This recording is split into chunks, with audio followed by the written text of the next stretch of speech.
Next question, what is your biggest tips on getting to an elite level? Um, I'm not sure if it's an elite level for road running or trail running. Realistically, it's pretty hard to make it to the elite as a road runner, and unless you have a really deep background in running, it's really hard to make it as a road runner today. Those times are incredibly fast. As a trail runner, I think that you can make it. Obviously, somebody like me that was a heavy smoker and a heavy drinker,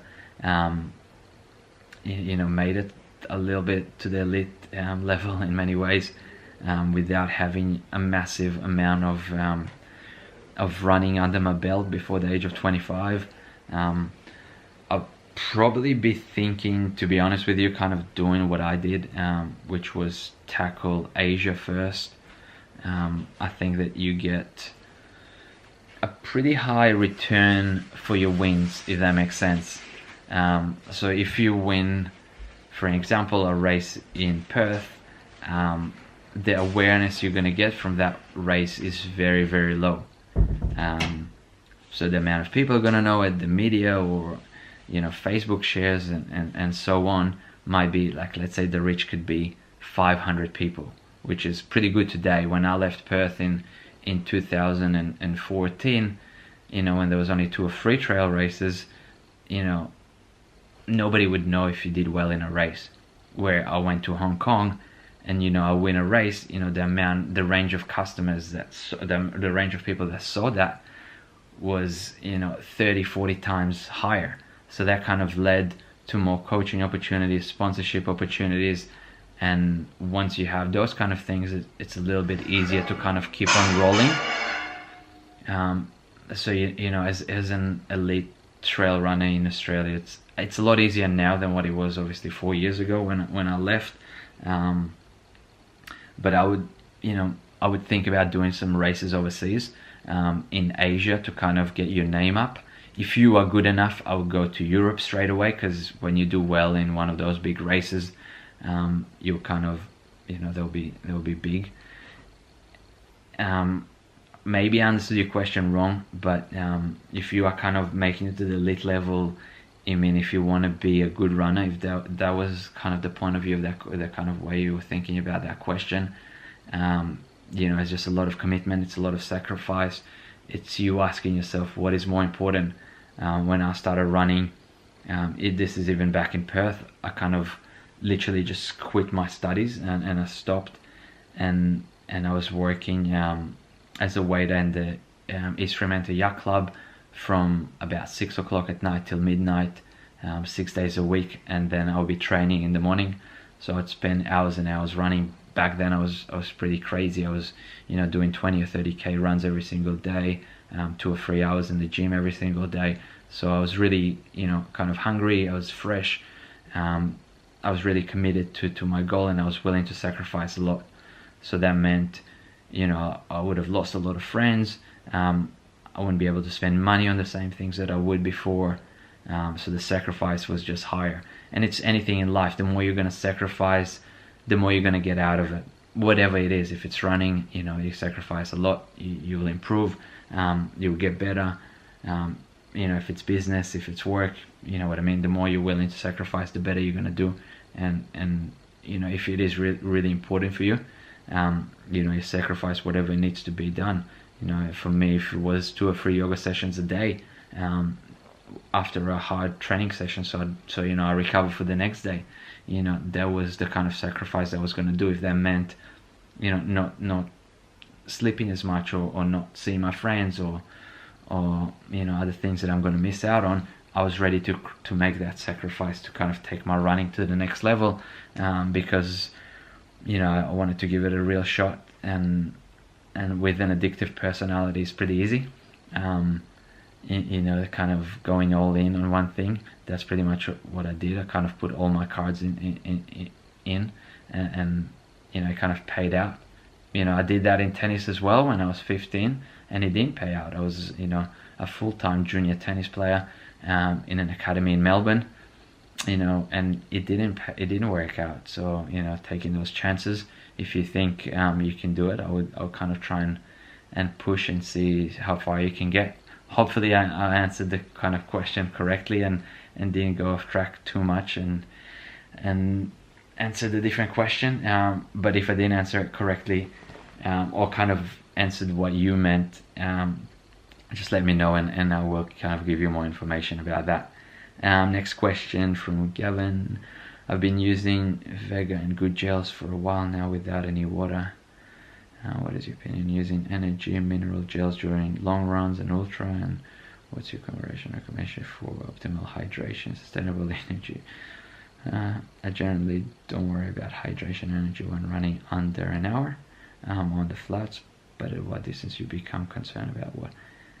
Yeah, I mean, really, actually a pretty good question, and something that I think that I did really well with a couple of years ago.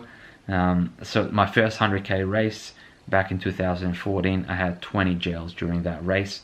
I finished at midnight in Malaysia. I got into my hotel room at like 2 o'clock at night, after running for 15 hours, and I'm lying in bed there and I can't fall asleep, and I'm kind of going, what's going on? Obviously, having a deeper look, I had 20 gels with caffeine, meant that I wasn't going to fall asleep anytime soon, and that obviously wasn't too healthy on my body. So I kind of started doing a bit more research into that, and that kind of got me into, I guess, fasting, but I never considered it as fasting. So back then it was probably not as common to fast, and it wasn't too many people doing it. But back in 2013, I would skip breakfast, do a 30k run with no food, and kind of get to the point where my body is starting to burn fat stores. So I didn't want to be dependent on those gels. Obviously they were slowing me down on the race because I had so many with me. I felt like they were super unhealthy. So I was doing 30k runs with no breakfast before it, pretty much just with water. I did some dehydration runs as well. So I do a 20k trail run. That might take me 2.5 or 3 hours, depending on the elevation, with no water. And it's not fun at the time, but I felt like I'm less dependent on it now. So what I would recommend is right now, like let's say you're doing 1 hour runs with no water or no calories, I'll probably start kind of going no breakfast and then doing the same run. And then a few weeks later, I'll probably do it, an hour 10, an hour 15, and kind of building up slowly. So it took me a while. So obviously I gave you that example of doing a 30k run with no breakfast, and 30k run with no breakfast and no calories on the run. So it's a 4-hour run probably on the trails with nothing during that run. But I kind of spent my time building it up. So it wasn't like, okay, I need to be less dependent on food. So I did a 30k with no food kind of training run. It was going once a week and building up slowly, and probably after 4 or 5 months I got to the point where I could do about 30k with no calories. And it wasn't fun, it wasn't easy, but it definitely made a big change in how my body burns calories, how much energy I require to do a race, and that meant that now I probably won't do 30k now with no calories, but I don't take anything with me for runs under 3 hours now. So kind of 22k trail runs, I don't take anything with me, and I got to the point where my body can kind of handle it even in the heat. I don't want to take any water with me unless it's like over 30 degrees. I won't take any water with me. I actually hate running with things on me, so I try and keep it as light as possible. But I would slowly build away from you being dependent on things, being dependent on calories. But then again, you want to do that run maybe once a week, and slowly build up to it. So you don't want to be doing it every single run, because that's kind of like what we talked about before. If you listen to the answers before, with fasting, if you start doing it every day, you're not giving your body enough calories to recover with, but rather kind of once a week. I guess we'll call it a fasted run, or a dehydrated run. They are not fun, and once you finish, you really want to go hard on water, electrolytes, and calories. So right when you finish, so when I was doing those runs, the second that I finish, I'll go super hard on the amount of calories and liquids that I intake. That could be 4 or 5 liters straight out in the first 20 minutes of finishing that run. Probably a bit unhealthy, but the sport of ultra running is not healthy, and that's kind of what I did. But now it's been really good, and definitely something worth a try. Next question: do you think it's important to concentrate on interval training to get faster? If yes, what is roughly percentage do you do in a week, and how many easy runs do you have? I mean, this is a tough one, because I think that I ran my best 10k race with 0 speed work. So I ran 31:30 without doing any tempo work or speed work or anything like that. I was doing a lot of uphill interval sessions, because obviously as a trail runner I want to be going up and having the strength of going up. So I was getting those VO2 max workouts, which pretty much are intervals where you go hard and slow and hard and slow. I think there's many ways you can do, many things you can do to improve your speed before you go too hard into those interval sessions. So one thing that I don't really agree with a lot of running clubs or training programs out there is they see what Mo Farah does, and then they would do the same thing with their clients. So Mo Farah, one of his favorite workouts is 10 times 1k repeats or 20 times 400 repeats, and those people are doing it, and then they're coming out with injuries because they push their body as hard as they can in 20 times 400 meters without having a massive running base like Mo Farah has. So I mean, even with my running base, I'll be scared to do 20 times 400 meters. You go out to a lot of those track nights and track sessions, they're doing 20 times 400 meters. They're doing 10 times 1k, 8 times 1k. I did 3 times 1k the other day, and that's holding back on the pace as well, because I knew if I go as hard as I could for 3 times 1k, I'm risking injuries. So I think that's where you want to be kind of asking yourself, what is really important to you? Is that kind of doing really well right now, improving that speed really quickly, maybe pushing a couple of sessions as hard as you can in interval training, that will lead to improving your fitness and obviously your speed. But I think if you look at it, the big picture, you want to do those workouts, you might want to do only 80% of that workout that the rest of the group does, or you have planned. I would only do maybe 70% or 80% of it, and at about 85%, 90%. So I would hardly ever go at 100%. I always thought that you keep, the training, you want to have good training sessions and keep the great running for races.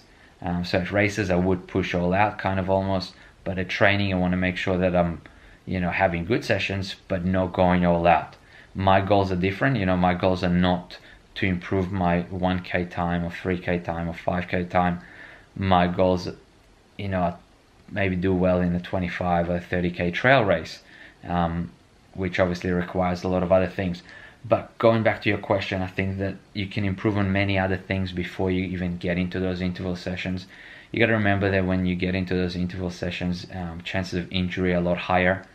Fatigue is it's going to affect your next sessions and stuff like that. So I would make sure that your weight is probably where you want it to be.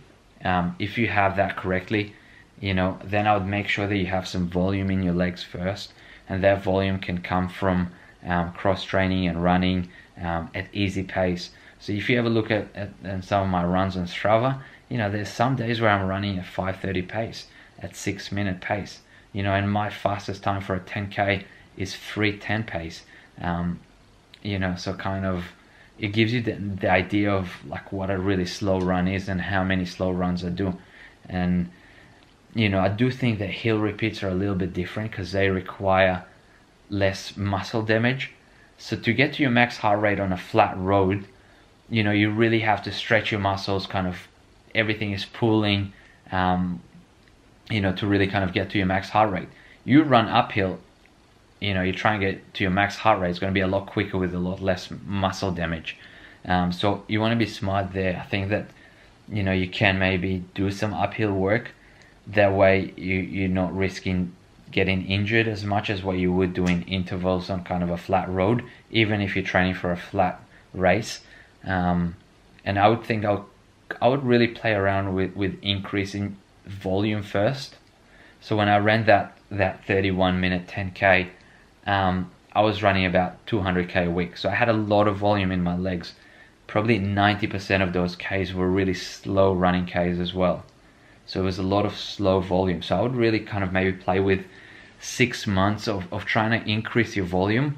Even if you're running 2 hours right now, I would try and run maybe 3 hours, a little bit slower a week, 2 hours a week I meant. I would try and run 3 hours a week, plus maybe an hour and a half of cycling a week. Do that for a few months, see if that improves your speed.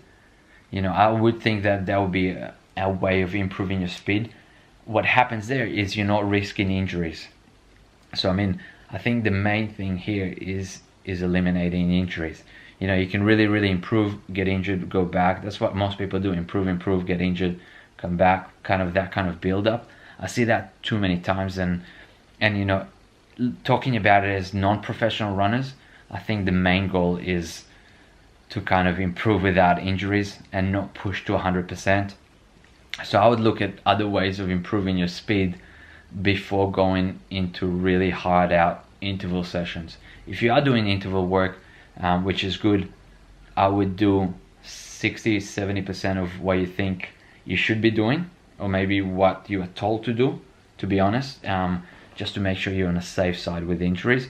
And I wouldn't over push. So if you run in a group, I would say the back of that group, if you do intervals with a couple of other people. So I would never push out that pace. You save those great runs for races, and keep the training sessions just on good, kind of solid, honest work. Don't try and kind of break any world records in your training. Running is easy in many ways. You gotta work hard and train smart. So you want to make sure that you try and avoid those injuries, so you don't push to the limit in interval sessions. I'm not a big believer in interval sessions, and I think part of the question, how many of them do you do? I hardly do any. You can have a look at my Strava. It's mainly a lot of volume, easy volume with some faster running, but I don't consider it as like a speed session or like going all out. So I definitely kind of be careful with those sessions, because you don't have a base as like what a professional runner might have, which means you can't really do the same workouts that they do. That kind of made a lot of sense to me when I started running and kind of looking at different workouts online, and seeing Mo Farah's workouts. Yeah, they're great, but I'm not Mo Farah. I haven't ran for the last 20 years. I can't be doing the same workouts that he does in many ways. So I would really kind of be careful with that.